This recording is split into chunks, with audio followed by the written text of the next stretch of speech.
PM Narendra Modi या जवाहरलाल नेहरू। दोस्तों, अगर मैं आपसे पूछूं कि स्वतंत्र भारत का सबसे प्रभावशाली प्रधानमंत्री कौन था, कई लोग इसमें नेहरू का नाम अवश्य लेंगे। आखिर वे स्वतंत्र भारत के पहले प्रधानमंत्री थे और दशकों तक भारतीय राजनीति में उनका प्रभाव दिखाई देता रहा। लेकिन अगर मैं आपसे पूछूं कि पिछले एक दशक में भारत की राजनीति, शासन व्यवस्था और राष्ट्रीय विमर्श को सबसे ज्यादा किसने प्रभावित किया है, तो अधिकांश लोगों का जवाब प्रधानमंत्री नरेंद्र मोदी होगा। अब जरा इस बात पर ध्यान दीजिए। 10 जून 2026 को पीएम नरेंद्र मोदी लोकतांत्रिक रूप से निर्वाचित प्रधानमंत्री के रूप में जवाहरलाल नेहरू के कार्यकाल को पीछे छोड़ देंगे। ये सिर्फ एक आंकड़ा नहीं है, ये सिर्फ दिनों की गिनती भी नहीं है। ये भारतीय राजनीतिक इतिहास में एक ऐसा क्षण है जिसने लोगों को मजबूर कर दिया है कि वे पीएम मोदी को केवल वर्तमान के नेता के रूप में नहीं बल्कि इतिहास के बड़े संदर्भ में देखना शुरू करें। और शायद इसी वजह से आज दो ऐसे लेख सामने आए हैं जिन पर ध्यान देना बेहद जरूरी है। दिलचस्प बात यह है कि ये लेख भाजपा के नेताओं ने नहीं लिखे, ये लेख ऐसे लोगों ने लिखे हैं जिनकी अपनी अलग राजनीतिक पहचान है, अपनी अलग राजनीतिक यात्राएं हैं और जिन्होंने भारत की राजनीति को दशकों तक बहुत करीब से देखा है। लेकिन उससे पहले एक छोटी सी रिक्वेस्ट, कृपया हमारे सभी यूट्यूब चैनल्स को सब्सक्राइब करना ना भूलिए। अब बात करते हैं पहले लेख की। भारत के पूर्व प्रधानमंत्री एच.डी. देवगौड़ा ने प्रधानमंत्री नरेंद्र मोदी पर एक लंबा लेख लिखा है। ये लेख इसीलिए भी दिलचस्प हो जाता है क्योंकि पिछले कुछ दिनों से सोशल मीडिया और राजनीतिक गलियारों में तरह तरह की अटकलें चल रही थी। कुछ लोगों के दावे थे कि राज्यसभा रीनॉमिनेशन को लेकर जेडीएस और भाजपा के बीच सब कुछ ठीक नहीं है क्योंकि भाजपा ने एच.डी. देवगौड़ा का अपमान कर दिया। लेकिन इन अटकलों के बीच जो हुआ उसने पूरे नैरेटिव को ही बदल दिया। कुछ ही घंटों के भीतर भारत के पूर्व प्रधानमंत्री एच.डी. देवगौड़ा ने प्रधानमंत्री मोदी के कार्यकाल पर एक लेख लिखा और उसमें पीएम की राजनीतिक यात्रा को एक हिस्टोरिकल इवेंट के रूप में प्रस्तुत किया है। देवेगौड़ा का सबसे महत्वपूर्ण तर्क यह था कि पीएम नरेंद्र मोदी की उपलब्धियों को समझने के लिए केवल चुनावी जीतों को देखना पर्याप्त नहीं है। उन्होंने इस बात पर जोर दिया कि आज का भारत 1950 और 1960 के दशक का भारत नहीं है। आज हर राजनीतिक दल सोशल मीडिया की निगरानी में है, हर निर्णय पर तुरंत प्रतिक्रिया आती है, 24 घंटे चलने वाले न्यूज चैनल्स हैं, हजारों राजनीतिक दल हैं, करोड़ों वोटर्स हैं और इस वातावरण में लगातार 3 लोकसभा चुनाव जीतना और एक दशक से अधिक समय तक राष्ट्रीय राजनीति के केंद्र में बने रहना साधारण उपलब्धि तो बिल्कुल नहीं है।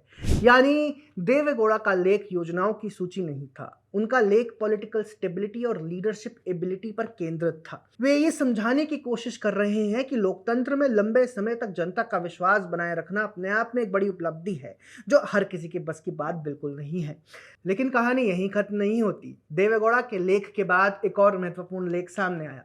इस बार लेखक थे आंध्र प्रदेश के मुख्यमंत्री चंद्रबाबू नायडू। राष्ट्रीय राजनीति में चंद्रबाबू नायडू का नाम किसी परिचय का मोहताज नहीं है। उन्होंने गठबंधन राजनीति को करीब से देखा है, उन्होंने विभिन्न प्रधानमंत्रियों के साथ कार्य किया है और तकनीक आधारित शासन के शुरुआती समर्थकों में उनका नाम लिया जाता है। नायडू के लेख का सबसे दिलचस्प पहलू यह है कि उन्होंने केवल आर्थिक उपलब्धियों की चर्चा नहीं की, उन्होंने भारत के मानसिक और सांस्कृतिक परिवर्तन की चर्चा भी की।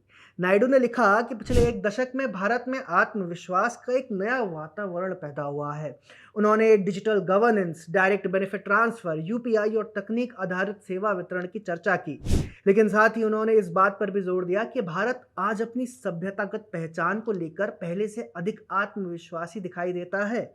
ये एक इंपॉर्टेंट पॉइंट है क्योंकि सरकारें सड़क बनाती हैं, योजनाएं शुरू करती हैं, बजट पेश करती हैं, लेकिन बहुत कम सरकारें ऐसी होती हैं जो समाज के सोचने के तरीके को प्रभावित कर पाती हैं।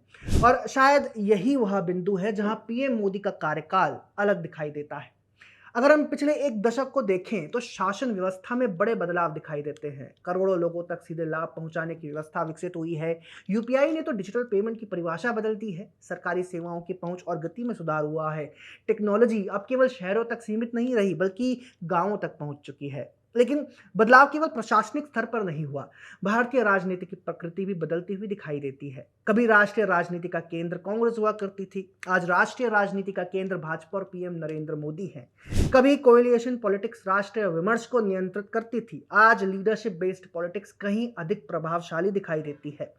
इसी के साथ एक सांस्कृतिक परिवर्तन भी देखने को मिला है। राम मंदिर का निर्माण हो, काशी विश्वनाथ कॉरिडोर हो या अंतर्राष्ट्रीय मंचों पर भारतीय पहचान का अधिक मुखर प्रदर्शन हो, भारत की सार्वजनिक अभिव्यक्ति में एक नया कॉन्फिडेंस दिखाई देता है। यही कारण है आज चर्चा केवल योजनाओं की नहीं हो रही, चर्चा केवल चुनावों की नहीं हो रही, चर्चा विरासत की हो रही है। इतिहास में कुछ नेता चुनाव जीतते हैं, कुछ नेता सरकार चलाते हैं, लेकिन कुछ नेता ऐसे होते हैं जिनके कार्यकाल को बाद की पीढ़ियां एक अलग युग के रूप में देखने लगती हैं।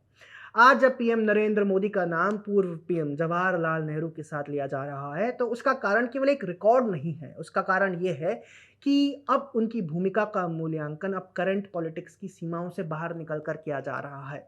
हो सकता है आने वाले वर्षों में इतिहासकार इस दौर का अलग तरीके से मूल्यांकन करें। हो सकता है कई लोग सहमत हों और कई लोग असहमत हों।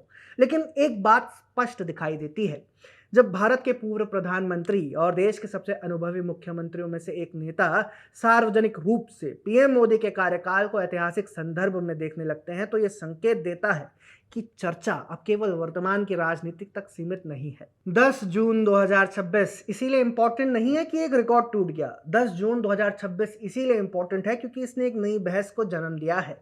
ये बहस इस बात की नहीं है कि अगला चुनाव कौन जीतेगा। ये बहस इस बात की है कि स्वतंत्र भारत के इतिहास में पीएम नरेंद्र मोदी का स्थान आखिर कहाँ होगा। और शायद ये किसी भी राजनीतिक नेता के लिए सबसे बड़ी कसौटी होती है। चुनावों का फैसला जनता करती है, लेकिन विरासत का फैसला नेता के निर्णय करते हैं। दोस्तों, आपका इस विषय पर क्या कहना है कमेंट सेक्शन में ज़रूर लिखिए और हमारी वीडियोस को देखते रहने के लिए कृपया पैम्फलेट को सब्सक्राइब करना ना भूलिएगा। जय हिंद।